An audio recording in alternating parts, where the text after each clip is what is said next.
Innal hamdalillah nahmaduhu wa nasta'inuhu wa nastaghfiruh wa na'udzu billahi min shururi anfusina wa min sayyiati a'malina. May yahdihillahu fala mudhillalah wa may yudlil fala hadiyalah. Asyhadu an la ilaha illallah wahdahu la syarikalah wa asyhadu anna Muhammadan abduhu wa rasuluh, amma ba'du. A'udzu billahi minasy syaithanir rajim. Wa iza sa'alaka ibadi anni fa inni qarib ujibu da'watad da'i iza da'ani falyastajibuli wal yu'minu bi la'allahum yarshudun. Di dalam Al-Quran surat Al-Baqarah ayat ke-186 Allah subhanahu wa ta'ala berfirman, wa iza sa'alaka ibadi, dan apabila hamba-hambaku bertanya kepadamu Muhammad, ani mengenaiku, di manakah Allah, fa inni qaribun, maka jawablah sesungguhnya aku ini dekat. Dekat dalam arti ujibu da'watad da'i iza da'ani, aku senantiasa mengijabah doa hamba-hambaku apabila sungguh-sungguh dia memohon kepadaku. Falyastajibuli, oleh karena itu hendaklah mereka memperkenankan seruanku, wal yu'minu bi, dan hendaklah mereka beriman kepadaku, la'allahum yarshudun, supaya mendapat jalan yang lurus. Demikian di dalam Al-Quran surat Al-Baqarah ayat ke-186. Pemirsa Persis TV yang dimuliakan oleh Allah subhanahu wa ta'ala, kata qaribun di dalam bahasa Arab itu berarti dekat, sebalik dari ba'idun, sebalik dari jauh. Cuman tentu saja dekat dan jauhnya Allah subhanahu wa ta'ala jangan disamakan dengan dekatnya makhluk yang diukur dengan jarak. Jangan sampai nanti ada kesalahpahaman ketika seseorang merasa dekat dengan Tuhannya, dia berdoa cukup dengan berbisik-bisik, beribadah dengan suara yang pelan. Atau sebaliknya, ketika dia merasa jauh dengan Tuhannya, maka dia berdoa dengan berteriak-teriak, beribadah dengan suara yang keras. Tentu tidak seperti itu. Karena bagi Allah jauh dan dekat sama saja, tidak terikat oleh ruang, oleh waktu, oleh jarak. Laisa kamitslihi syai'un, baginya tidak ada satupun makhluk yang bisa menyamainya. Oleh karena itu, apa yang dimaksud dengan qaribun? Bahwa Allah itu dekat. Pada ayat yang ini juga dijelaskan bahwa yang dimaksud dengan qaribun di sini adalah ujibu da'watad da'i idza da'ani. Aku akan mengijabah doa orang-orang yang sungguh-sungguh meminta kepadaku. Artinya, kalau doa seseorang masih didengar, ibadah seseorang masih diterima, cita-cita dan harapan diperkenankan. Walaupun berada di tempat yang sangat jauh, di tempat yang sangat sepi, tapi doa masih didengar, maka dia sedang dekat dengan Tuhannya. Sebaliknya, apabila doa sudah tidak didengar, ibadah sudah tidak diterima, cita-cita dan harapan sudah tidak diperkenankan, maka dia sedang jauh dengan Tuhannya. Jadi jauh dan dekat di sini bukan diukur dengan jarak, tapi diukur dengan kesolehan seseorang. Pemirsa versi Stripi rahimakumullah, itulah yang dimaksud dengan qaribun, yang dimaksud dengan dekat pada ayat ini. Wa idza sa'alaka ibadi, dan apabila hamba-hambaku bertanya kepadamu Muhammad, ani mengenaiku, fa inni qaribun, maka jawablah sesungguhnya aku ini dekat.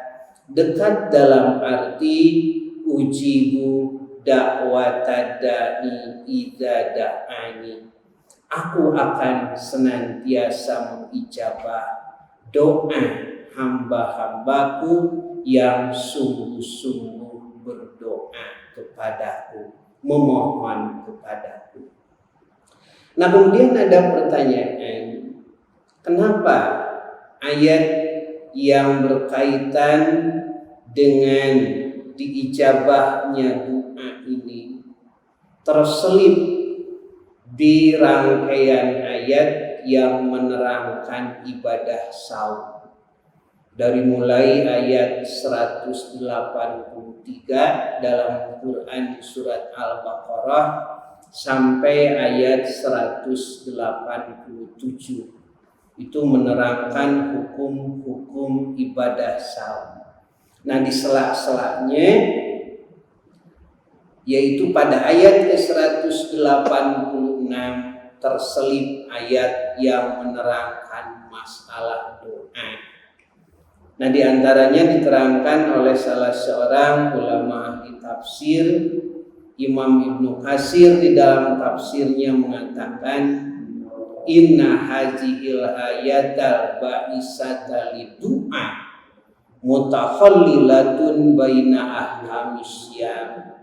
Sesungguhnya ayat yang menerangkan masalah doa ini terselip mutakhallilah, berada di sela-sela ayat yang menerangkan ibadah saum, irsyad. Itu menjadi petunjuk kepada kita semua ilal ijtihadi lidu'a, supaya kita semakin bersungguh-sungguh dalam berdoa, dalam beribadah, dalam beramal soleh. Indah ikmalil iddah, terutama menjelang akhir Ramadan, bal indah kulli fitratin, malah setiap kali menjelang berbuka saum. Jadi kalau hitungannya hitungan 1 bulan, maka 10 terakhirlah di sana saat-saat mustajabnya doa. Oleh karena itu Rasulullah SAW mencontohkan, begitu dakhalal asral awakhir min Ramadan, beliau masuk 10 terakhir di bulan Ramadan, istadda mizarahu, beliau mengetatkan ikat pinggangnya, menyingsingkan lengan bajunya, ahya lailahu, menghidupkan malam-malamnya, wa aiqada ahlahu, membangunkan istri-istrinya. Beliau beriktikaf, beliau berzikir, beliau beristighfar, beliau menghidupkan malam-malamnya. Jadi amal saleh semakin diperbanyak, karena memang semakin akhir itu di sanalah saat-saat mustajabnya doa. Bal inda kulli fitratin, malah setiap kali berbuka sahur. Jadi kalau hitungannya satu hari, maka saat-saat mustajabnya doa adalah ketika berbuka sahur. Oleh karena itu dalam hadis riwayat Abu Daud atau Yalis, Rasulullah Shallallahu Alaihi Wasallam bersabda, lis-shaimi inda fitrihi dakwatun mustajabatun. Bagi orang yang sahur ketika berbukanya ada doa yang mustajab. Jadi jangan disia-siakan. Begitu mendengar adzan maghrib, pas berbuka sahur, di sanalah saat-saat mustajabnya doa. Oleh karena itu sahabat Abdullah bin Amr ketika mendengar hadis ini, pas berbuka sahur, beliau da'a ahlahu wa waladahu wa da'a, memanggil istrinya, anaknya, dan berdoa. Karena di sanalah saat-saat mustajabnya doa. Nah, itu komentar dari salah seorang ulama ahli tafsir, Imam Ibnu Katsir. Kenapa ayat ini yang menerangkan bahwa Allah Subhanahu wa ta'ala qaribun, dekat dengan hambanya dalam arti mengijabah doa, itu terselip di sela-sela rangkaian ayat saum. Karena memang orang-orang yang saum itu dijamin doanya tidak akan ditolak. Di bulan Ramadan, apakah hitungan 1 bulan atau hitungan 1 hari, di akhirnya di sana ada saat-saat mustajabnya doa. Qaribun, itu yang dimaksud dengan qaribun. Allah itu dekat bukan ditentukan oleh jarak yang sebalik dengan jauh, tapi dekat ditentukan oleh kesolehan hamba-hambanya. Walau dia berdoa, beribadah di tempat yang terpencil, tapi doanya masih didengar, ibadahnya diterima, harapannya diperkenankan, maka dia menjadi orang yang dekat dengan Tuhan. Sebaliknya, kalau doa sudah tidak didengar, ibadah sudah tidak diterima, harapan sudah tidak diperkenankan, dimanapun dia meminta, berdoa, beribadah, maka dia sedang jauh dari Tuhannya. Pemirsa Persis TV rahimahumullah.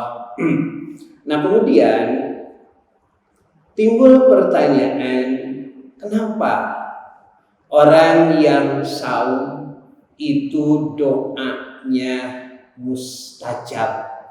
Orang yang saum termasuk pada kelompok yang oleh Rasulullah Shallallahu Alaihi Wasallam dijamin doanya tidak ditolak, karena memang pada diri orang yang saum terpenuhi syarat-syarat diijabahnya doa.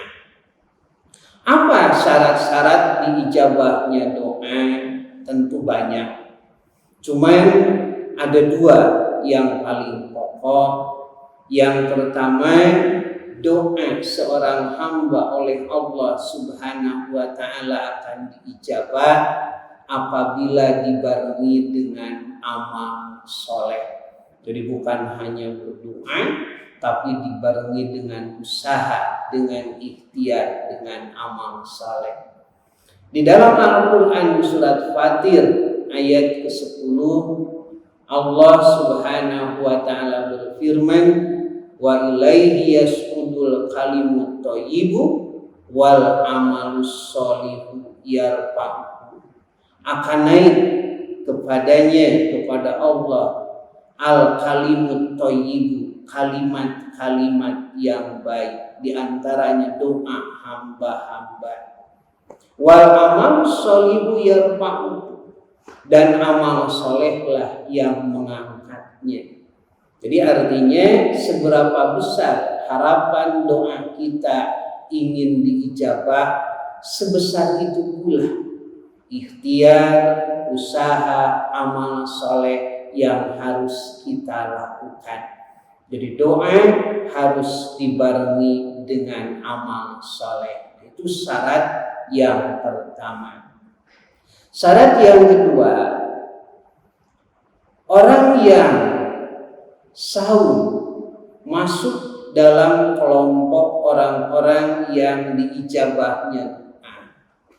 Syarat yang kedua yaitu bersihnya diri dari rizki-rizki yang kotor, bersihnya diri dari makanan minuman yang haram, dari harta yang tidak jelas asal usulnya. Di antaranya dalam hadis riwayat Ibnu Mardaweh, ada seorang sahabat namanya Sa'ad bin Abi Waqqas. Dia bertanya kepada Rasulullah sallallahu alaihi wasallam, "Ya Rasulullah, ud'ullaha ayyaj'alani mustajaba dakwah." Wahai Rasulullah, berdoalah Anda kepada Allah, ayyaj'alani mustajaba dakwah, supaya Allah menjadikanku orang yang mustajab dalam berdoa. Di setiap berdoa ingin selalu dikabulkan. Maka Rasulullah Shallallahu Alaihi Wasallam bersabda, "Atib mat amaka, ya Sa'du atib mat amaka, takun mustajab dakwah." Wahai Sa'ad, bersihkan perutmu, takun mustajab dakwah, pasti engkau akan menjadi orang yang mustajab dalam berdoa. Nah, ternyata isi perut itu mempengaruhi diijabah tidaknya doa kita. Kemudian Rasulullah Shallallahu Alaihi Wasallam sampai bersumpah, "Wallazi nafsi biyadi, demi diriku yang ada pada tangan kekuasaannya, demi Allah, anna rajula la yakzifu luqmatal haram bi jawfihi." Apabila ada seseorang memakan sesuap saja, seteguk saja makanan minuman haram masuk ke perutnya, fama yataqabbalu minhu arba'ina yauman, maka selama 40 hari 40 malam Allah tidak akan mendengar doanya, tidak akan menerima ibadahnya. Itu baru satu suap. Apalagi orang yang tiap hari kerjanya itu menipu, memalsu, curang dan sebagainya, mau diijabah bagaimana? Wa ayyu ma'abdin nabatat lahu minas suhti wal riba pannaru aula bihi. Malah hamba mana saja yang badannya tumbuh dari barang kotor, wal riba, dari riba, dari renten, pannaru aula bihi, nerakalah yang lebih pantas untuk menerimanya. Jadi artinya seorang suami tidak disebut bertanggung jawab kalau menafkahi anak dan istri dari hasil usaha yang curang. Orang tua tidak disebut sayang kepada anak, kepada keturunannya kalau membesarkan mereka dari harta-harta yang tidak jelas asal usulnya. Pannaru aula bihi, sama saja seperti menjerumuskan mereka ke dalam api neraka. Jadi satu hal yang mustahil, doa ingin didengar, sholat ingin diterima, keturunan ingin soleh, tapi harta tidak dibersihkan, rizki masih kotor, justru yang dipakai untuk menafkahi mereka. Pemirsa Persis TV rahimakumullah. Nah kemudian bagaimana kondisi orang yang saum? Nah kondisi orang yang saum itu memenuhi syarat. Di antara syarat-syarat yang tadi, yang pertama, orang yang saum itu selalu beramal soleh. Malah apapun yang dilakukan itu akan dinilai sebagai satu kesolehan. Wal hasanatu bi asyri amsalha. Satu kebaikan yang dilakukan oleh orang yang saum akan dilipat 10 kali dibanding orang yang tidak saum. Dari mulai bangun sampai bangun, dari mulai tidur sampai tidur, tidak lepas dari yang namanya amal soleh. Wajar kalau pada diri yang saum itu terpenuhi syarat-syarat terijabahnya doa, karena selalu dipenuhi dengan kesolehan. Yang kedua, pada diri orang yang saum itu terjaga dari harta-harta yang haram, dari rizki-rizki yang kotor, yang tidak jelas asal usulnya. Kenapa? Karena jangankan yang haram, yang halal saja itu ada batasan-batasannya, begitu disiplin terhadap aturan. 5 menit sebelum adzan subuh dikumandangkan, adzan maghrib dikumandangkan, dia tidak berani makan dan minum walaupun itu rezeki miliknya. Makanan dan minuman haknya. Kenapa? Karena Allah belum mengizinkan. Begitu disiplinnya. Begitu adzan subuh dikumandangkan, maka dia harus berhenti makan dan minum, ya kecuali lukmatan atau lukmatayan, sesuap atau 2 suap.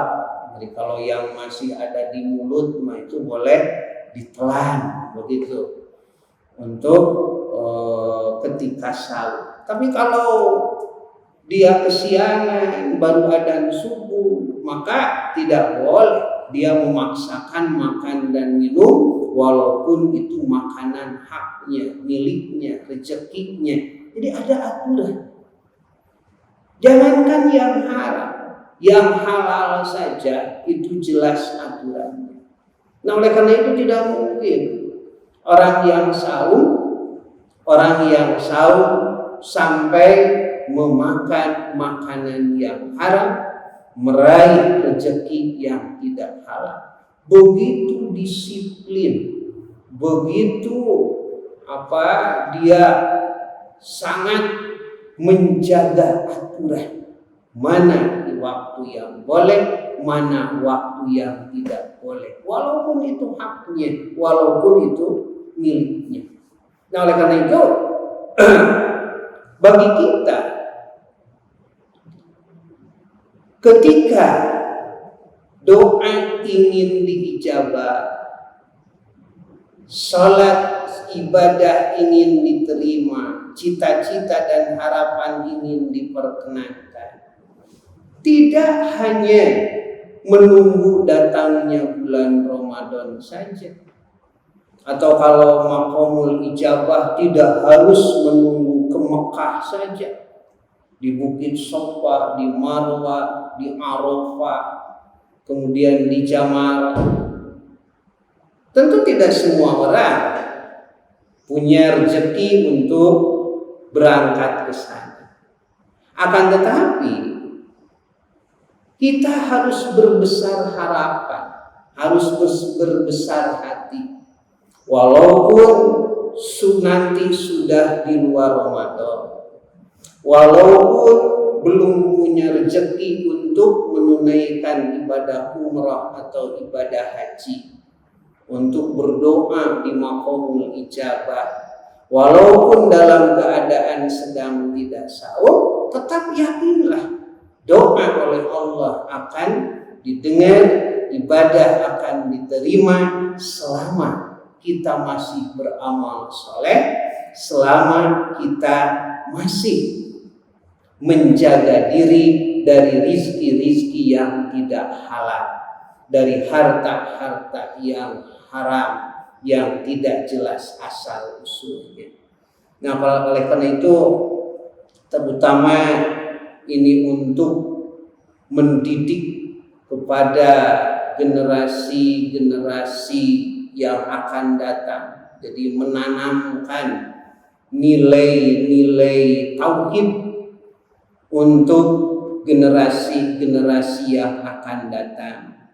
Harus ditanamkan.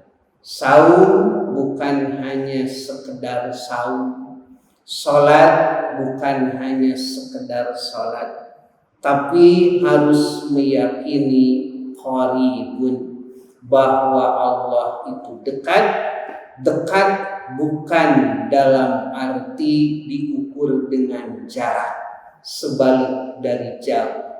Tapi Imam Ar-Raghib pernah mengartikan qaribun di sini ar-riayah.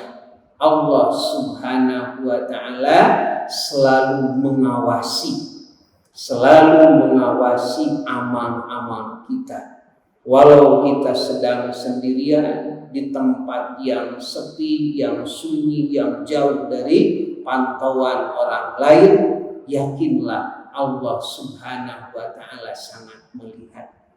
Mungkin yang terakhir, supaya jadi bahan renungan, di dalam kitab Syu'abul Iman dikisahkan sahabat Ibnu Umar dengan seorang anak pengembala yang berkulit hitam. Jadi Ibnu Umar sedang dalam satu perjalanan, lalu dia berhenti beristirahat, membuka perbekalan. Nah, tiba-tiba turun dari bukit itu kambing yang diikuti oleh seorang anak pengembala yang berkulit hitam. Jadi Ibnu Umar merasa kasihan, ini anak hitam disorot teriknya matahari. Mungkin kalau dalam bahasa kita, sini nah, kita makan di sini, biar kambing suruh makan sendiri. Namun sangat terkejutnya Ibnu Umar ketika si anak itu menjawab, bukan saya menolak tawaran Tuhan, fa inni shaim, tapi saya sedang saum. Afi hadzal hari wa anta shaim. Masa di cuaca yang terik ini engkau menyempatkan saum? Kata si anak itu, saya tiap hari hidup dengan kambing, tapi saya ingin beda dengan kambing. Kambing makan, saya makan. Kambing tidur, saya tidur. Kambing pergi, saya pergi. Kambing pulang, saya pulang. Kalau tiap hari seperti itu, apa bedanya saya dengan kambing? Maka kalau ada waktu sholat, saya sholat. Kalau saum, saya saum. Jangankan yang wajib, yang sunat pun saya lakukan. Ibnu Umar terkagum-kagum. Cuman dalam hatinya ingin menguji sampai mana. Sampai mana sholatnya itu si anak ini, apakah hanya sekedar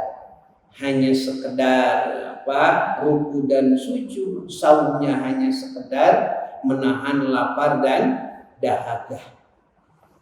Maka kata Ibnu Umar, bikna al-jajur, jual kepadaku kambing yang besar itu.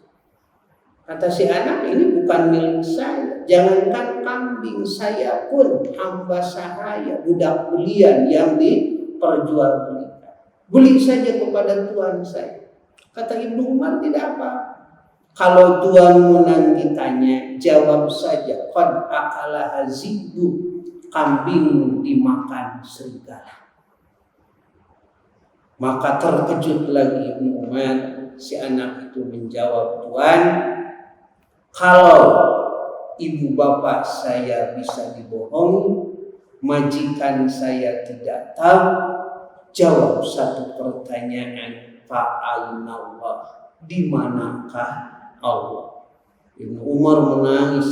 Beliau mengatakan, ana ahaqqu ayyakula fa'ainallah. Seharusnya aku yang sudah tua ini yang mengatakan hal seperti itu, di manakah Allah? Maka beliau pulang lagi ke Madinah. Si anak itu dimerdekakan, kambing itu dibeli dan dihadiahkan. Jadi kalau nilai-nilai tauhid ini sudah bisa kita ajarkan sedini mungkin negeri ini akan aman. Jangankan pejabat, jangankan para pembesar, setingkat pengembala kambing saja tidak bisa diajak curang, tidak bisa diajak selingkuh. Satu pertanyaan dari anak ini, fa'ainallah, di manakah Allah? Bukankah Allah itu sangat dekat? Bukankah Allah itu melihat kita? Pemirsa Persis TV yang dimuliakan oleh Allah Subhanahu wa Ta'ala. Nah, itu diantaranya ayat di sela-sela ayat yang menerangkan hukum-hukum saum. Ada terselip ayat yang menerangkan masalah doa. Artinya pada diri orang yang saum terpenuhi syarat-syarat doa, dan di antara syarat-syarat doa itu ada bersihnya diri dari rizki-rizki yang haram. Insya Allah, walaupun nanti kita sudah di luar Ramadan atau sedang tidak ibadah saum, sedang tidak umroh, sedang tidak haji, yakinlah doa kita akan didengar selama diri kita bersih dari rizki-rizki yang tidak halal. Sami'na wa ata'na ghufranaka rabbana wa ilaikal masir. Aku qouli hadza wastaghfirullaha li wa lakum. Wassalamu alaikum warahmatullahi wabarakatuh.